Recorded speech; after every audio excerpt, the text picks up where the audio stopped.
안녕하십니까. 5월의 마지막 주 예배를 허락하신 하나님께 감사합니다. 하나님께서 오늘도 우리에게 착하고 좋은 마음밭을 허락해 주셔서 하나님 말씀이 우리 안에 깊이 심겨지고 또 뿌리를 내리고 또 100배의 결실을 맺는 큰 은혜를 주시리라 믿습니다. 오늘 말씀의 제목은 그가 누구에게입니다. 요절 말씀인 25절을 같이 한번 읽겠습니다. 시작. 제 아들에게 이르시되 너희 믿음이 어디 있느냐 하시니 그들이 두려워하고 놀랍게 여겨 서로 말하되 그가 누구에게 바람과 물을 명함에 순종하는가 하더라. 기도드리겠습니다.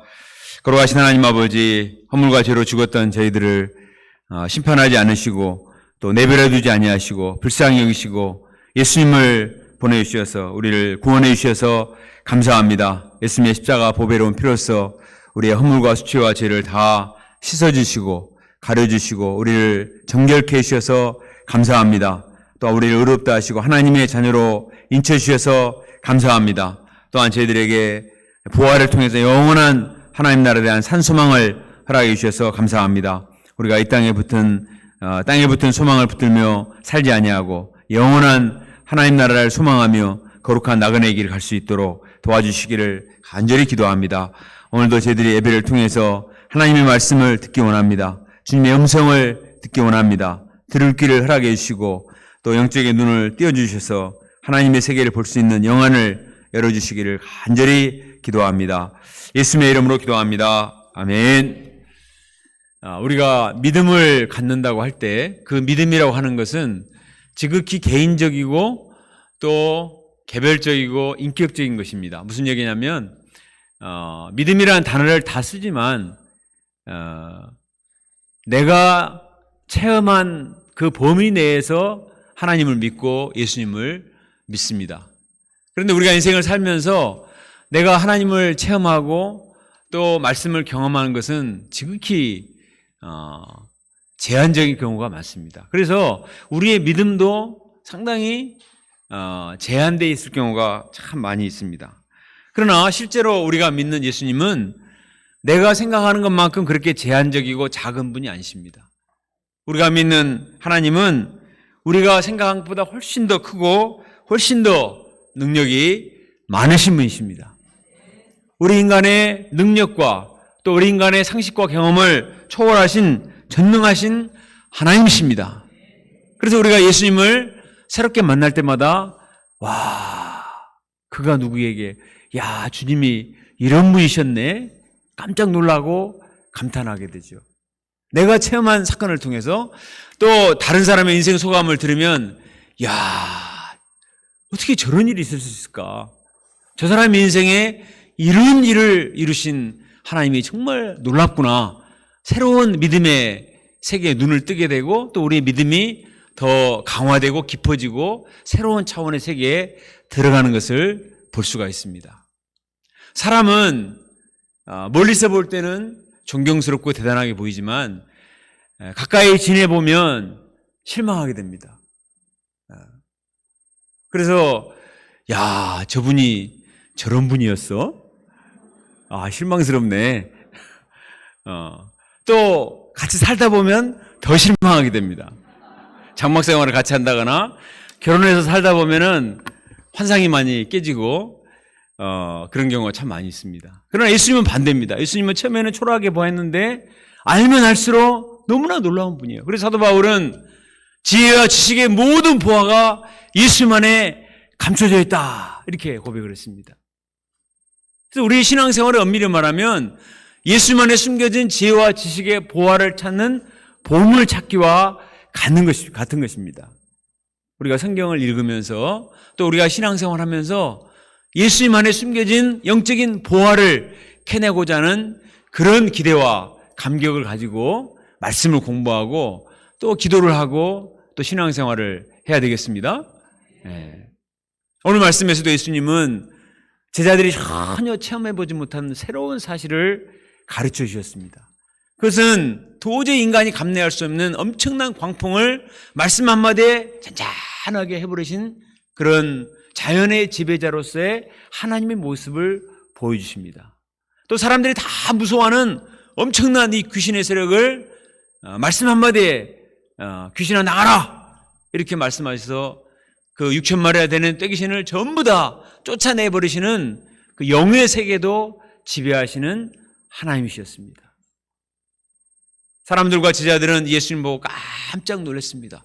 그가 누구이기에 이런 일을 행하시는가? 우리가 오늘 말씀을 통해서도 우리의 고정관념을 깨고 내가 그동안 생각하고 있는 나의 믿음의 세계 이것을 깨고 새로운 차원의 세계에서 예수님을 만나고 체험하고 주님을 찬양하고 우리의 믿음이 더 깊어질 수 있기를 간절히 기도합니다. 먼저 22절에 보면 어느 날 예수님이 제자들과 함께 배를 타고 건너편에 건너가고자 제안을 하십니다. 자, 우리 호수 저편으로 건너가자. 제자들은 오랜만에 예수님과 함께 뱃놀이를 하게 되어서 기분이 아주 업되었습니다. 제자들은 삥 둘러서 삼육구 놀이를 하면서 즐거운 한때를 보내고 있었습니다. 이때 예수님은 다른 한쪽에 주저앉아 주무셨다고 했습니다. 그동안 부족했던 잠을 보충을 하신 것이죠.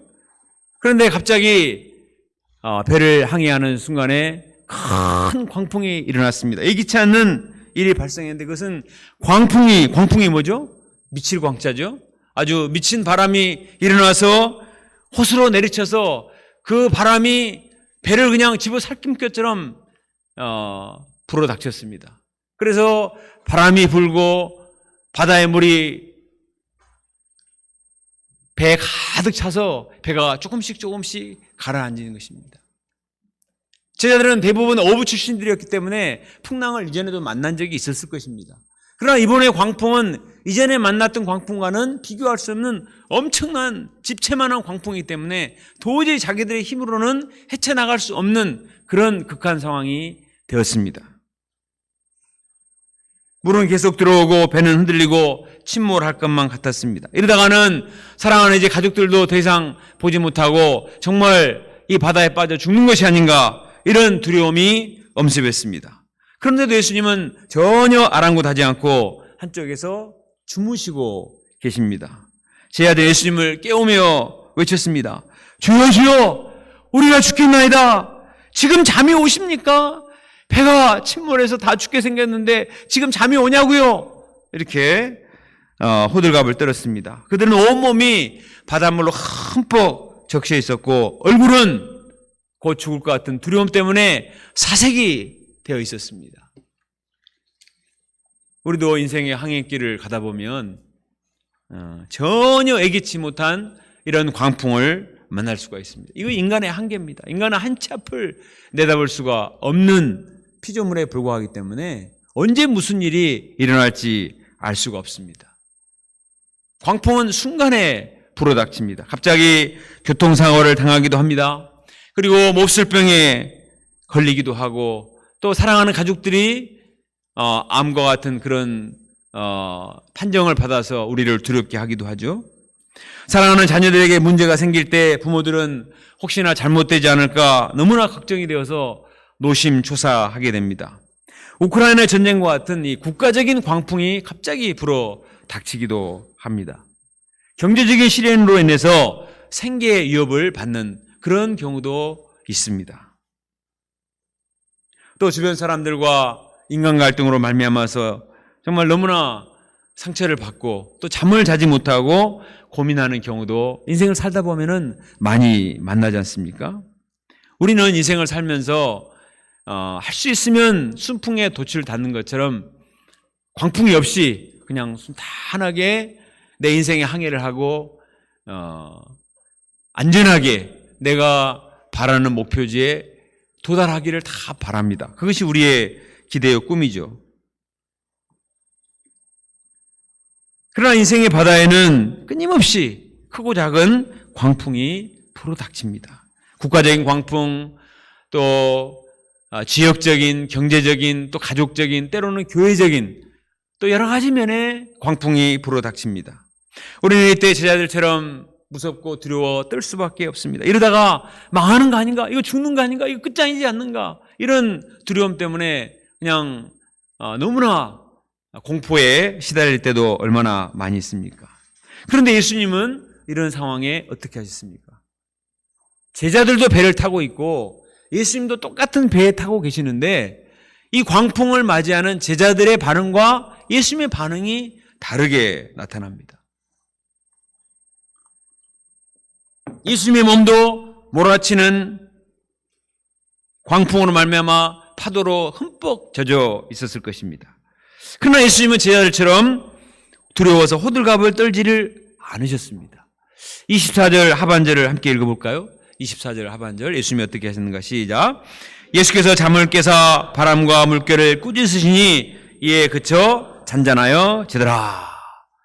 제자들은 그 광풍 때문에 너무나 두렵고 너무나 힘들어서 난리를 쳤는데 예수님은 전혀 두려워하지 않았습니다. 그리고 오히려 바람과 물결을 향해서 꾸짖으셨습니다. 꾸짖었다 하는 말은 리뷰크, 책망했다 이런 뜻입니다. 잠잠하라, 고여라, 미친 바다야 어디서 시끄럽게 구느냐, 조용해. 예수님이 그냥 야단을 치셨습니다. 그러자 바다가 즉시 잔잔해졌습니다. 언제 그러지 않은 듯이 파도가 그치고 조용하게 되었습니다. 아주 무서운 바다가 유리바다와 같이 조용하게 되었습니다. 이것은 마치 무섭게 지저대는 도사견을 집주인이 워리 조용해 입 닫혀 하면은 우리는 너무 무서워 죽겠는데 그 주인은 전혀 두려워하지 않고 소리를 치고 또 그 개는 그 주인 앞에서 꼬리를 내리고 깽깽거리며 금방 입을 닫는 것과 같습니다. 왜 주인이 개를 두려워하지 않죠? 우리는 두려운데 왜 두려워하지 않습니까? 자기 소유이기 때문에. 자기 집에서 키우면서 자기의 세력권 안에 자기의 권세 아래에 있기 때문에 그렇게 길들여져 있기 때문에 전혀 두렵질 않아요. 우리는 처음 당해본 일이지만 그 사람에게는 그 개가 자기의 소유고 그전에도 그런 일이 있었고 자기가 얼마든지 명령하면은 입을 닥치고 조용한다는 사실을 알기 때문에 전혀 두려워하지 않고 명령만 하는 것입니다.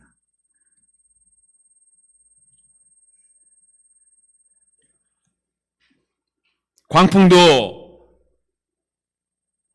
예수님의 권세 아래 있어요.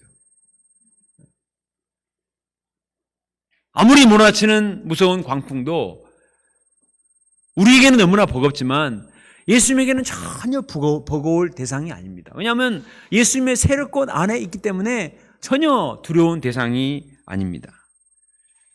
오히려 예수님은 당당히 맞서서 꾸짖고 책망하셨습니다. 그러자 금방 제압이 되었습니다. 이를 본 사람들은 깜짝 놀라며 말했습니다. 그가 누구이기에 바람과 물을 명함에 순종하는가? 도대체 이분이 누구이기에 이렇게 무서운 집채만한 광풍조차도 명령을 하고 또 명령을 하니까 또 이 광풍을 순종을 할까? 이분이 도대체 누굴까? 이렇게 놀랐습니다. 누가 감히 무서운 자연세계를 향해서 호통을 칠 수가 있겠어요? 또 호통을 친다 한들 자연세계가 거기에 순응을 하는 경우가 어떻게 가능하겠습니까? 옛날부터 인류 역사에는 미신이 많이 있었습니다. 왜 미신이 있을까요? 그것은 인간이 너무나 나약하기 때문입니다.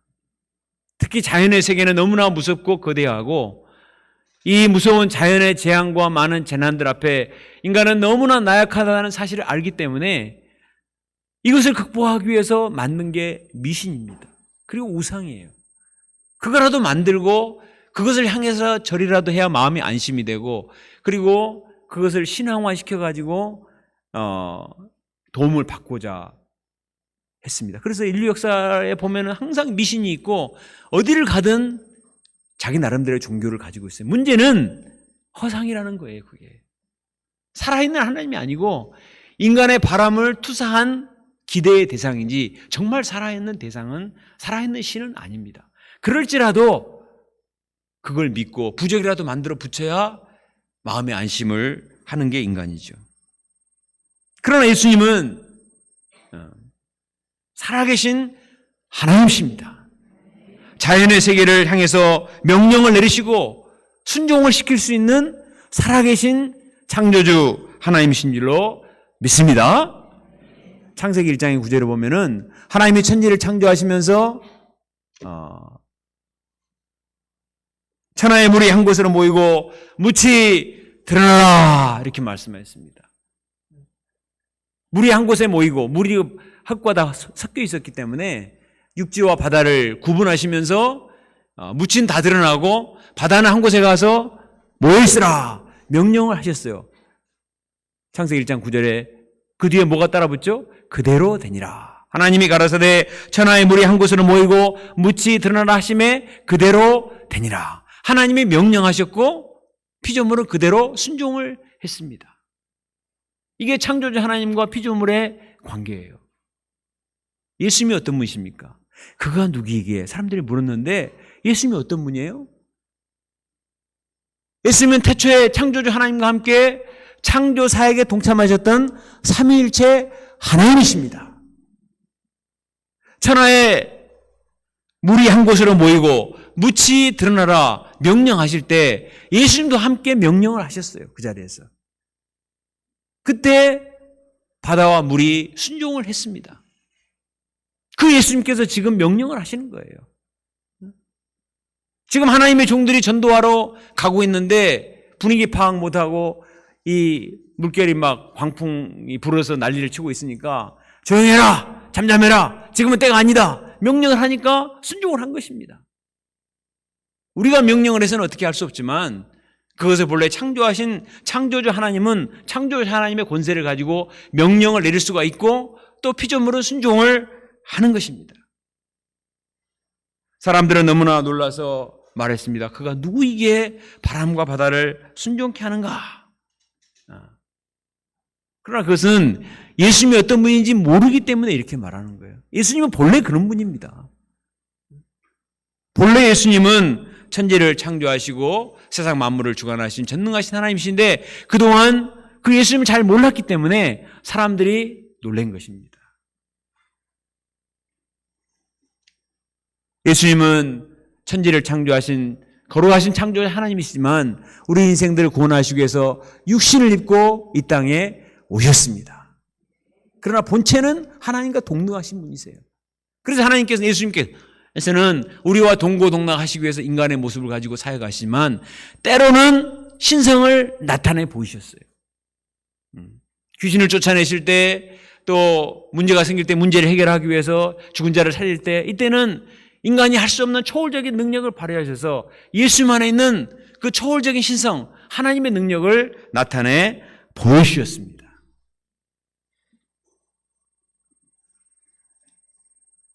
때문에 예수님은 어떤 것을 향해서도 명령을 내릴 수가 있고 순종을 시킬 수가 있습니다. 이 예수님의 창조의 권세, 창조주의 권세를 우리가 믿어야 되겠습니다. 이사야 43장 1절로 3절에 보면 이렇게 되어 있습니다. 야곱아 너를 창조하신 여호와께서 지금 말씀하시니라. 이스라엘아 너희를 지으신 이가 말씀하시니라. 너는 두려워하지 말라. 내가 너를 구속하였고 내가 너를 지명하여 불렀나니 너는 내 것이라. 내가 물 가운데 지날 때 내가 너와 함께 할 것이라. 강을 건널 때 물이 너를 침몰하지 못할 것이며 내가 불 가운데 지날 때 타지도 아니할 것이요 불꽃이 너를 사르지도 못하리니 대전하는 여호와 내 하나님이요 이스라엘의 거룩한 이요 내 구원자니라.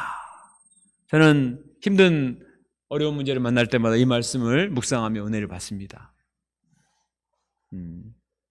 우리가 인생을 살다 보면 물을 지날 때도 있고 불을 통과할 때도 있습니다. 다시 화면을 보여주실래요?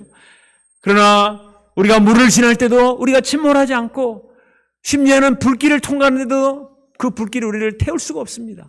왜 그래요? 주님은 우리를 지으셨고 우리를 구원하셨고 우리가 주님의 소유이고 주님이 우리와 함께 하시고 우리를 지키시고 우리를 보호하시고 우리를 구원하신 나의 구원자예요. 나의 목자가 되시기 때문에 두려워할 필요가 없습니다.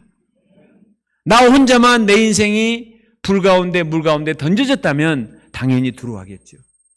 그러나 우리는 살아계신 하나님을 믿는 사람들이에요. 우리 인생의 배에는 예수님이 함께 타고 계십니다. 이 예수님께서 광풍도 잠잠케 하시고 불도 다 없애실 수 있는 분이시기 때문에 두려워할 필요가 없습니다. 나의 창조주가 되시고 구원자가 되시고 나의 목자가 되시고 내 인생의 선장이 되시는 예수님을 믿어야 되겠습니다. 예수님을 믿으면, 예수님을 바라보면 두렵지 않습니다. 예수님은 광풍을 잠잠케 하신 뒤에 이번에는 제자들을 책망하셨습니다. 광풍을 향해서 잠잠하라! 고요하라! 책망을 하시고 이제 광풍이 다 잔잔해졌어요. 제자들은 얼굴이 막 사석같이 되었다가 잔잔해지니까 얼마나 놀랍기도 하고 기뻤겠습니까? 그냥 얼굴이 사색이 되었다가 점점 핏기가 돌아오기 시작했습니다. 그래서 예수님이 야, 놀랬지? 일찍 깨우지 그랬어. 괜찮아. 이렇게 해야 될 것 같잖아요? 근데 예수님은 제자들에게 책망을 하셨습니다. 뭐라고 책망하셨습니까? 너의 믿음이 어디냐? 이렇게 책망하셨어요. 예수님은 제자들에게 왜 능력이 없느냐? 너희 어부들이잖아. 이런 일을 한두 번 겪어? 문제를 해결해야지. 이렇게 능력과 재주를 요구하지 않으셨어요. 왜 믿음이 없느냐? 이렇게 믿음 없음을 책망하셨습니다. 제자들에게 필요한 것은 믿음이었습니다. 지금 예수님이 제자들과 함께 같이 배에 타고 계시는데 그 예수님을 바라보지 못하고 그 예수님을 믿지 못하는 믿음을 책망하신 것입니다. 그동안 예수님을 믿을 수 있는 많은 근거를 보여주셨어요. 수많은 기적들과 사건들을 통해서 얼마든지 믿음을 가질 수 있는 기적을 보여주셨잖아요. 우리가 7장에서 배웠지 않습니까? 나인성 과부의 죽은 아들도 살리셨잖아요. 그런 주님의 능력을 보여주시고 많은 기적을 베풀어 주셨음에도 불구하고 광풍이 불자 다 믿음이 날아가 버렸습니다. 믿음이 없어졌어요.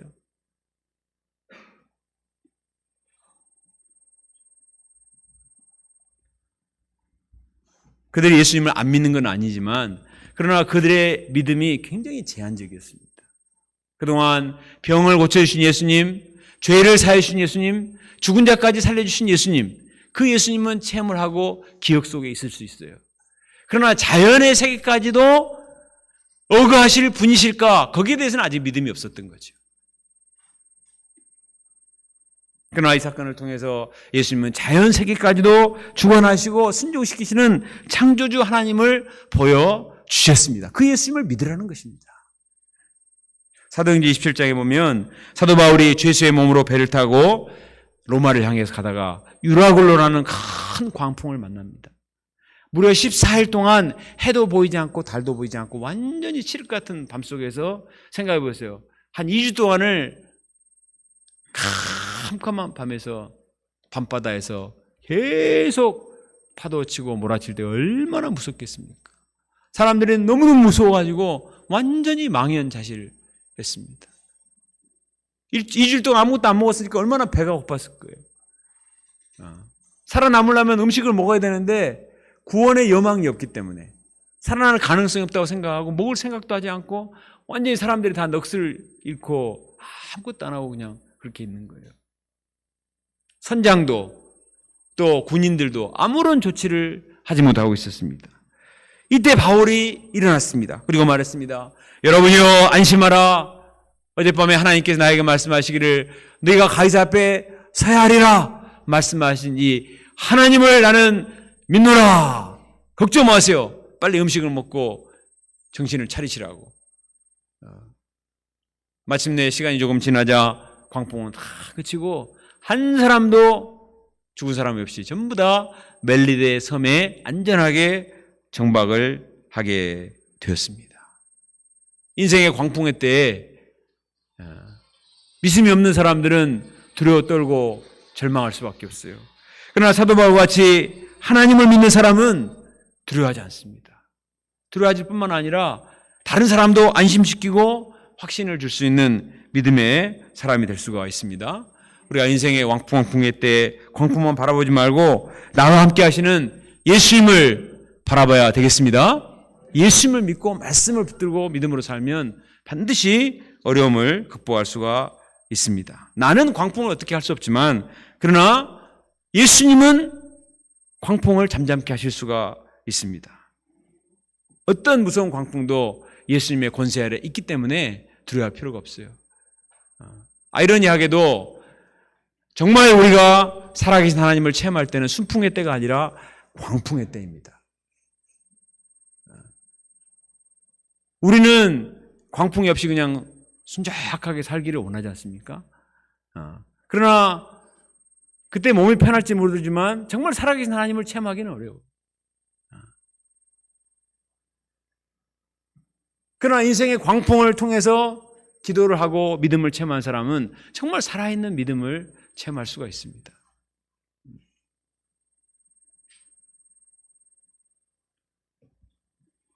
우리 이번 주에 안베드로 목자님이 새벽기도 메시지를 전하고 또 안하진 목자님이 수요 파트 모임 소감 발표를 했습니다. 두 분의 메시지와 소감을 들어보면서 와, 이분 두 분이 그동안 가정과 직장에서 많은 광풍을 만났었구나. 물론 우리가 지나온 과정 속에서 알고 있었지만 소감을 들어보니까 더 실감 있게 그것을 알 수가 있었습니다. 저도 20여 년 동안 이분들 옆에서 지켜보고 또 도우면서 노심초사할 때가 많이 있었습니다. 왜냐하면 이분들이 믿음이 강한 사람들이 아니기 때문에 저런 어려움을, 광풍을 이겨낼 수 있을까 하는 걱정이 있었습니다. 그러나 두 분이 광풍 속에서 이제는 믿음이 많이 강해지고 연단을 받은 것을 보게 되었습니다. 또 하나님의 은혜를 많이 체험하고 두 분이 믿음이 안정되어 가는 것을 보고 참 하나님께 감사하게 되었습니다. 이분들이 이제는 힘들었던 것은 상대방을 바라보고 기대하고 의지하기 때문이었습니다. 안베드로 그가 누구이기에? 안하진 그가 누구이기에? 누구는 누구입니까? 죄인이죠. 기대해서는 안 되는 대상인데 기대하고 또 과도하게 기대를 했기 때문에 절망할 수밖에 없었습니다. 그러나 이제 20년 동안 겪어보니까 더 이상 바랄 게 없다. 그래서 이제는 예수님을 바라보게 된 것입니다. 예수님을 바라보고 기도하고 말씀을 붙들고 하니까 예수님을 통해서 인생의 광풍들을 잠잠케 하시는 것을 많이 체험하게 됐어요. 그래서 우리 안베드로 목자님이 드디어 직장에서 승진도 하고 또 하진 목자님 직장 하모니 이 일도 잘 돼간다고 이렇게 보고하는 것을 보았습니다. 그리고 놀랍게도 안하진 목자님은 20년이 지나니까 남편의 장점이 보이기 시작한다고 했습니다. 그 하모니의 그 이름도 남편이 지어줬대요. 그러니까 사람을 바라보고 사람에게 기대하면 절망하고 낙심하고 같이 그냥 침몰할 수밖에 없습니다. 그러나 예수님을 바라보고 믿음으로 살면 믿음도 가지고 예수님의 눈으로 사람을 바라보기 때문에 사람도 귀하게 보입니다. 그리고 장점이 보이기 시작하는 거예요. 우리가 인생에 시련이 없을 수는 없지만 이 시련 가운데 살아계신 내 인생에 함께하고 계신 오늘 말씀을 자세히 보면 자 우리가 호수 저편으로 건너가자 제안하신 분은 예수님이에요. 예수님이 제안하셨기 때문에 예수님은 호수 반대편에 안전하게 정박을 시켜야 될 책임이 있습니다. 우리를 사람 낚는 어부로 부르시고 우리 인생을 부르신 분은 주님이십니다. 때문에 예수님이 우리 인생을 책임지신다고요. 걱정할 필요가 없어요. 주님이 우리를 지망하여 부르셨고 우리를 구원하셨고 우리를 통하여 하나님의 영광이 나타나기 원하시기 때문에 주님이 책임지고 광풍을 잠잠케 하시고 우리를 안전한 세계로 인도하실 줄로 믿습니다. 예수님을 믿고 신뢰하고 광풍만 바라보지 말고 예수님을 바라보고 그 예수님께 부르짖어 기도해서 하나님의 큰 능력을 체험하는 저희가 될 수 있기를 기도합니다. 사건들을 통해서 사건만 해결할 뿐만 아니라 그가 누구이게 주님이 이런 분이셨구나. 우리의 믿음의 세계에 더 눈을 뜨고 점점 더 우리 믿음이 강화되고 깊어지는 믿음의 사람들이 되기를 바랍니다. 두 번째 사건입니다. 우리 26절을 보겠습니다. 이제 예수님의 이름은 갈릴리 맞은편 거라사인의 땅에 이르셨습니다. 이때 어떤 사람을 만나게 되었는지 우리 27절 말씀을 한 목소리로 읽어봅시다. 27절 시작. 귀신 들린 자 하나가 예수를 만나니 그 사람은 오래 옷을 입지 아니하며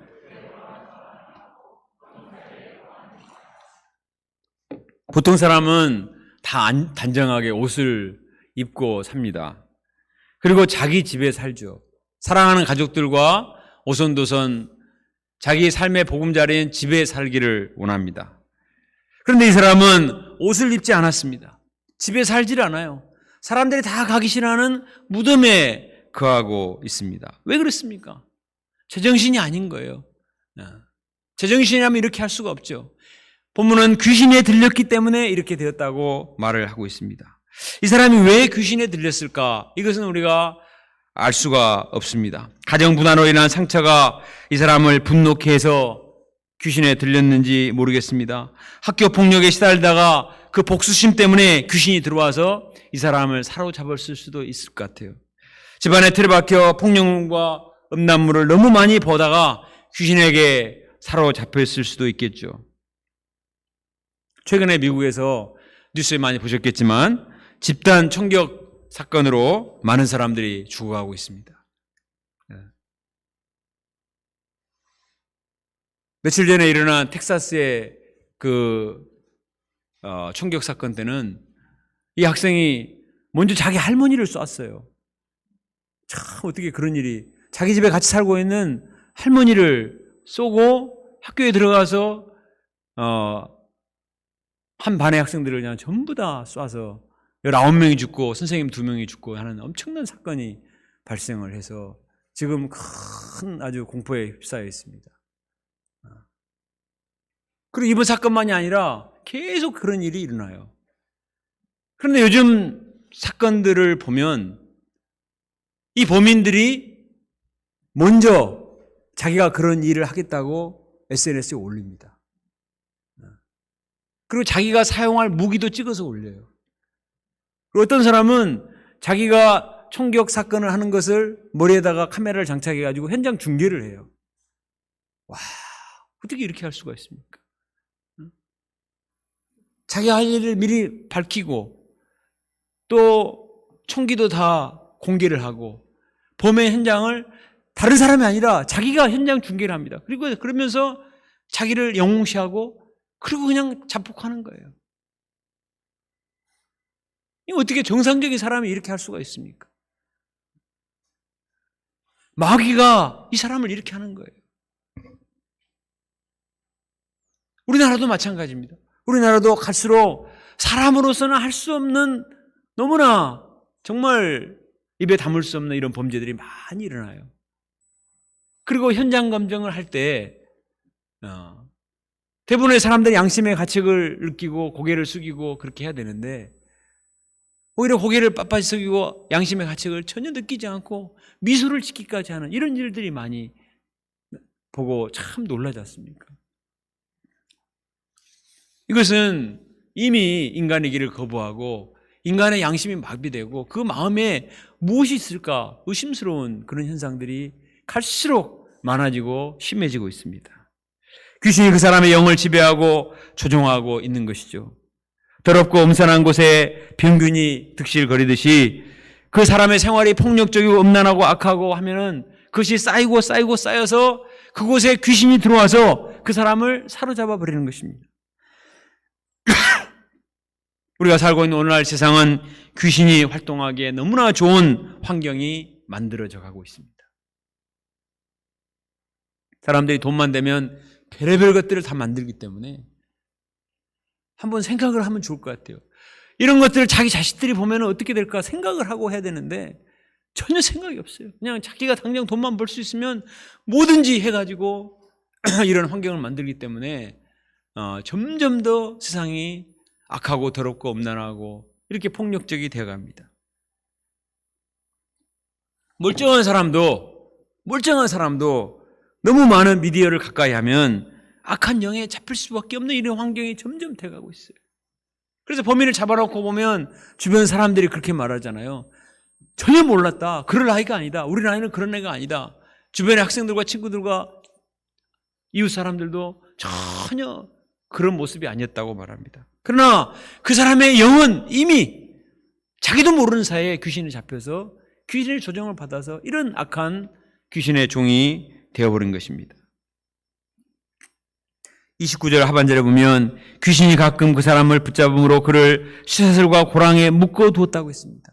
귀신이 발동을 해서 발작을 하면 이 사람이 그냥 온 세상 천지를 그냥 떠들썩하게 하기 때문에 이 희생을 최소화하기 위해서 쇠사슬과 고랑으로 묶어 두었어요.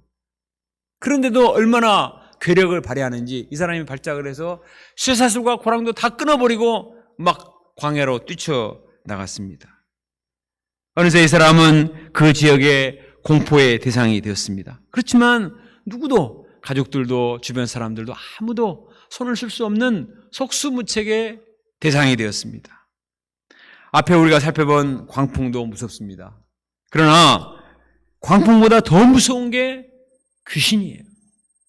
광풍은 물리적인 파괴만 가져오지만 귀신은 인간의 내면 세계를 파괴합니다.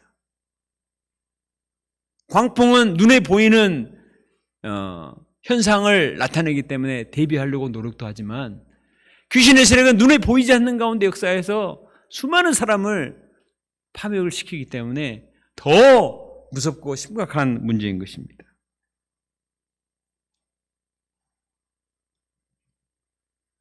귀신은 정장 위에 사람을 미쳐 날뛰게 하고 짐승처럼 비참하게 만듭니다. 스스로도 자기 감정을 컨트롤할 수가 없습니다. 다른 사람과 관계성도 맺을 수가 없습니다. 인간으로서의 품격도 상실하고 괴물이나 맹수처럼 돌변합니다. 이처럼 귀신 들린 자를 누가 감히 제어할 수가 있겠어요? 할 수가 없습니다. 그러나 이 땅에 오신 하나님의 아들이신 예수님은 하실 수가 있습니다. 예수님은 하실 수가 있어요. 요한일서 3장 8절에 하나님의 아들이 나타난 것은 마귀의 일을 멸하려 하심이라. 하나님의 아들이 나타나신 것은 마귀의 일을 멸하려 하십니다. 예수님은 하나님의 거룩한 영을 덧입고 오셨기 때문에 이 악한 영과 싸워서 이기실 수가 있어요.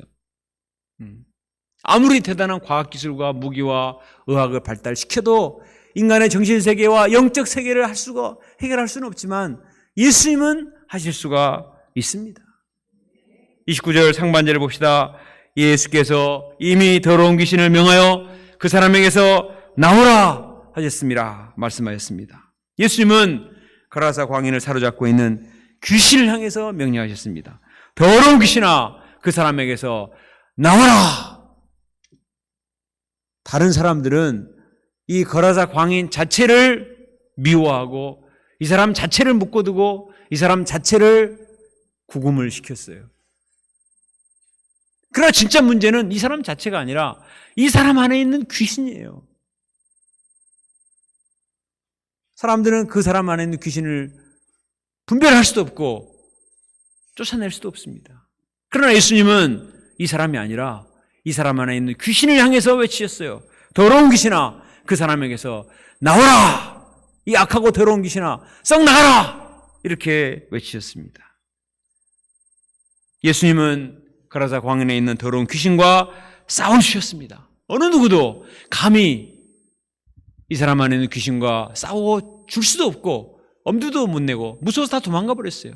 그러나 예수님은 적극적으로 이 사람을 붙들고 이 사람 안에 있는 귀신과 씨름하시고 싸워주시고 쫓아내시고 이 사람의 내면을 청소를 해주신 거예요. 얼마나 고맙고 감사한 분입니까? 그러나 귀신은 이 사람을 쉽게 놓아주지 않았습니다. 그는 예수님 앞에 엎드려 큰 소리로 부르짖었습니다. 지극히 높으신 하나님의 아들 예수여, 당신이 나와 무슨 상관이 있나이까? 당신께 구하노니 나를 괴롭게 하지 마소서. 귀신이 괴로웠습니다. 귀신은 예수님이 지극히 높으신 하나님의 아들이라는 것은 알긴 알았습니다. 그러나 예수님의 말씀에 순종하고 싶지는 않았어요. 그래서 마지막까지 발악을 했습니다. 어둠의 빛을 싫어하듯 귀신은 예수님을 부담스러워했습니다. 제발 자기를 괴롭게 하지 말아달라고 강구를 했습니다. 지금 이 사람 속에서는 거대한 영적 전쟁이 벌어지고 있는 거예요. 그동안 수년 동안 이 사람의 마음을 사로잡고 완전히 이 사람을 종처럼 부려먹었던 그 악한 귀신과 이제 거룩한 하나님의 영을 가지고 있다는 것인 하나님의 아들 예수님과의 영적인 전쟁이 일어나게 된 것입니다. 예수님은 나가라고 소리치고 귀신은 나가기 싫고 강한 귀신일수록 쉽게 나가지 않습니다. 그래서 막 큰 전쟁이 일어난 것입니다. 이때 예수님이 회심의 일격을 가십니다. 내 이름이 무엇이냐? 너의 정체를 밝혀라. 이렇게 말씀하셨어요. 이것은 예수님께서 귀신의 정체를 폭로를 하신 겁니다. 그러자 이 사람이 자기도 모를 사이에 귀신이 대답을 했습니다. 나는 군대인이다. 군대는 레기온으로서 6,000명의 군단을 말하는데 이 귀신은 다른 귀신이 아니라 한두 귀신도 아니고 6,000마리의 떼귀신이 이 사람을 사로잡고 있었던 것입니다. 열등감 귀신, 비교의식 귀신, 시기심, 미움, 운명지, 교만, 혈기, 정욕, 살인감정, 자살충동, 우울증, 불면증, 조울증 등 별의별 귀신들이, 헤아릴 수 없는 귀신들이 이 사람을 사로잡고 있었습니다. 이 사람이 본래부터 이러지는 않았을 거예요. 이 사람도 순수했던 소년 시절이 있었을 것입니다. 부모님이 생일 선물로 세계 유인전기를 사주셨을 때 그걸 입고 나도 이순신 장군과 같은 훌륭한 사람이 될 거야. 에디슨 같은 발명왕이 될 거야. 이런 마음을 가질 때가 있었어요. 그런데 논다는 친구들을 따라다니면서 점점 악하고 폭력적이고 음란한 문화를 접하게 되었습니다. 처음에는 이렇게 하면 안 되지, 이건 아니지 하고 외쳐봤지만 소용이 없었습니다. 점점 발을 담그면서 나중에는 완전히 귀신에게 발목이 잡히고 말았습니다. 죄에 중독이 된 것입니다. 죄악된 생활이 일상이 되어버렸습니다. 나중에는 통제불능의 상태가 된 것입니다. 아니다. 나도 과거에 순수했던 대로 돌아가고 싶다 외쳤지만 더 이상 어떻게 해볼 수가 없었습니다. 왜냐하면 이 사람의 영은 이미 자기 것이 아니라 귀신의 소유물이 되어버렸습니다. Demon possessed. 마귀에게 포로가 되어버렸습니다. 오늘날에도 정부에서도 정말 심각한 중독에 빠져있는 이런 사람을 도와보려고 애를 많이 씁니다. 상담도 하고 교육도 시키고 치료도 하고 약물 투여도 하고 많은 어마어마한 이 연구비와 노력을 가하지만 한계가 있어요. 그러나 우리 예수님은 포기치 않으시고 귀신의 정체를 폭로하시고 귀신과 싸워 주십니다. 내 이름이 무엇이냐? 이 사람을 사로잡고 있는 귀신아, 그 사람에게서 나가라! 귀신의 정체를 폭로하시고 싸워주시고 쫓아내시고 이 사람을 새롭게 주십니다. 예수님의 말씀에는 이 귀신의 세력을 쫓아낼 수 있는 영적인 권세가 있습니다. 우리에게는 없어요. 우리 인간의 말에는 권세가 없습니다. 아무리 박사학위를 받고 공부를 많이 하고 아무리 대단한 과학자나 의사라 하더라도 어떻게 해결할 수 없지만 예수님의 이름 권세, 말씀 권세는 힘이 있습니다. 히브리서 4장 12, 13절에 하나님의 말씀은 살아있고 활력이 있어 좌우에 날선 어떤 검보다도 예리하여 혼과 영과 및 관절과 골수를 찔러 쪼개기까지 하여 또 마음과 생각과 뜻을 판단하니 지은 것이 하나도 그의 앞에 나타나지 않을 것이 없느니라 말하고 있습니다. 이 귀신은요 얼마나 사악하고 끈질긴지 사람의 마음에 들어가고 또 혼에 들어가고 관절에 들어가고 나중에 골수에까지 들어가요. 그렇게 무서운 게 귀신입니다. 골수에까지 인이 박혀가지고 도저히 빠져나올 수 없도록 만드는 것입니다. 근데 무슨 수로 그런 귀신을 쫓아냅니까? 그런데 다행인 것은 우리 하나님의 말씀은 살았고 운동력이 있어서 좌우의 날선 검보다도 더 예리해서 외과 의사 과거바로 목자인 메스보다 더 예리해서 심령 골수를 찔러 쪼개는 능력이 있습니다. 요즘 기술이 발달해가지고 암에 걸려도 레이저로 이 표적 치료를 해가지고 암을 제거를 한다 그러지 않습니까? 네. 육체의 암은 해결하는데 영혼의 암은 해결할 길이 없어요.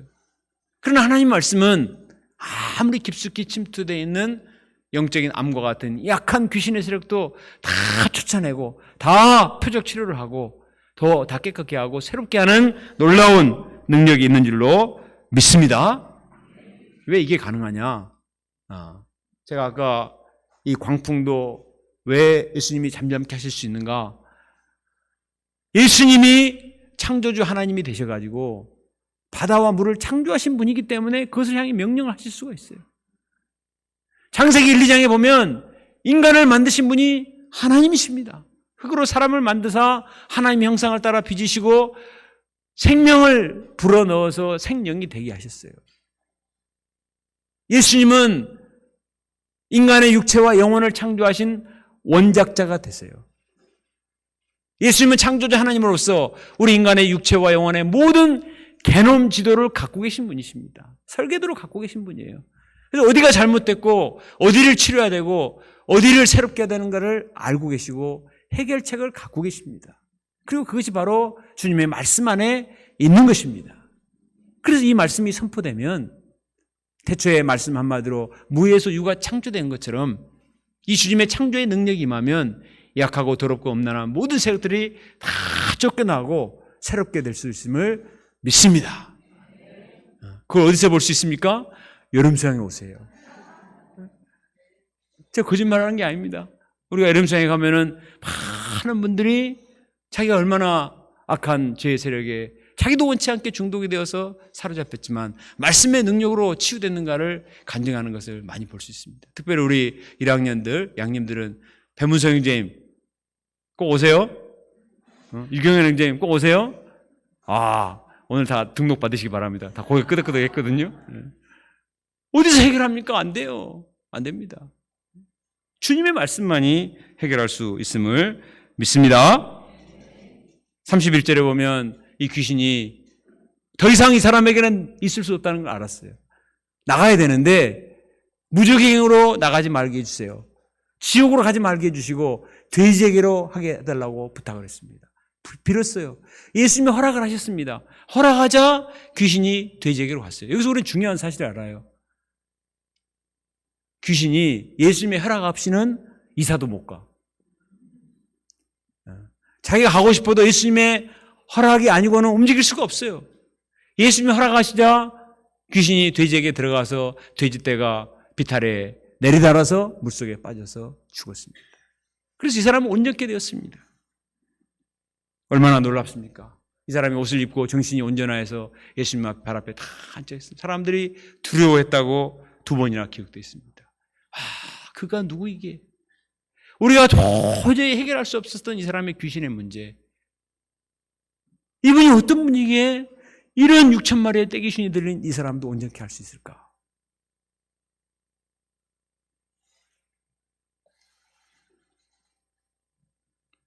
마태복음 28장 18절에 보면 부활하신 예수님이 이렇게 말씀하셨습니다. 하늘과 땅의 모든 권세를 내게 주셨으니. 예수님은 하늘과 땅의 모든 권세, 눈에 보이는 권세, 눈에 보이지 않는 모든 권세를 다 가지신 분이십니다. 때문에 이 약한 귀신도 쫓아내고 큰 승리를 주실 수가 있습니다. 우리가 예수님을 믿되 예수님의 능력을 제한시키지 말고 절대적으로 믿고 신뢰하고 믿음으로 나갈 때 하나님 주님께서 우리에게 큰 능력을 베풀어 주시리라 믿습니다. 인간의 문제 중에 가장 어려운 게 영적인 문제예요. 이것은 돈으로도 해결할 수가 없고 교육으로도 해결할 수 없고 어떤 인간적인 권위로도 해결할 수가 없습니다. 오직 예수님의 말씀의 권세로만 해결할 수 있음을 믿습니다. 하나님께서 우리에게 이 일을 맡기셨습니다.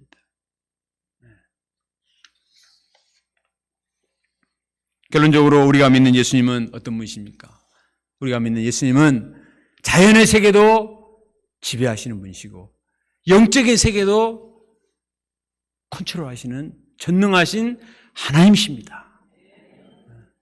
우리가 광풍을 만나고 악한 사단의 세력들, 귀신의 세력을 만날 때 두려워 떨지 말고 내가 믿는 예수님이 자연의 세계도 정복하시고 영의 세계도 지배하시는 전능하신 하나님을 믿고 싸워야 되겠습니다.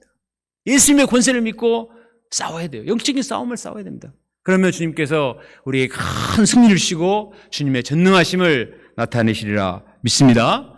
어떤 인생의 장애물도 어떤 악한 마귀 사탄도 예수님 앞에는 다 잠잠하게 되고 쫓겨날 수밖에 없습니다. 우리가 이번 여름수양회 통해서 또 우리가 하나님 앞에 나아가 간절히 기도함으로 주님의 큰 능력을 체험하고 주님의 영광을 나타내는 하나님의 사람이 될 수 있기를 간절히 기도합니다.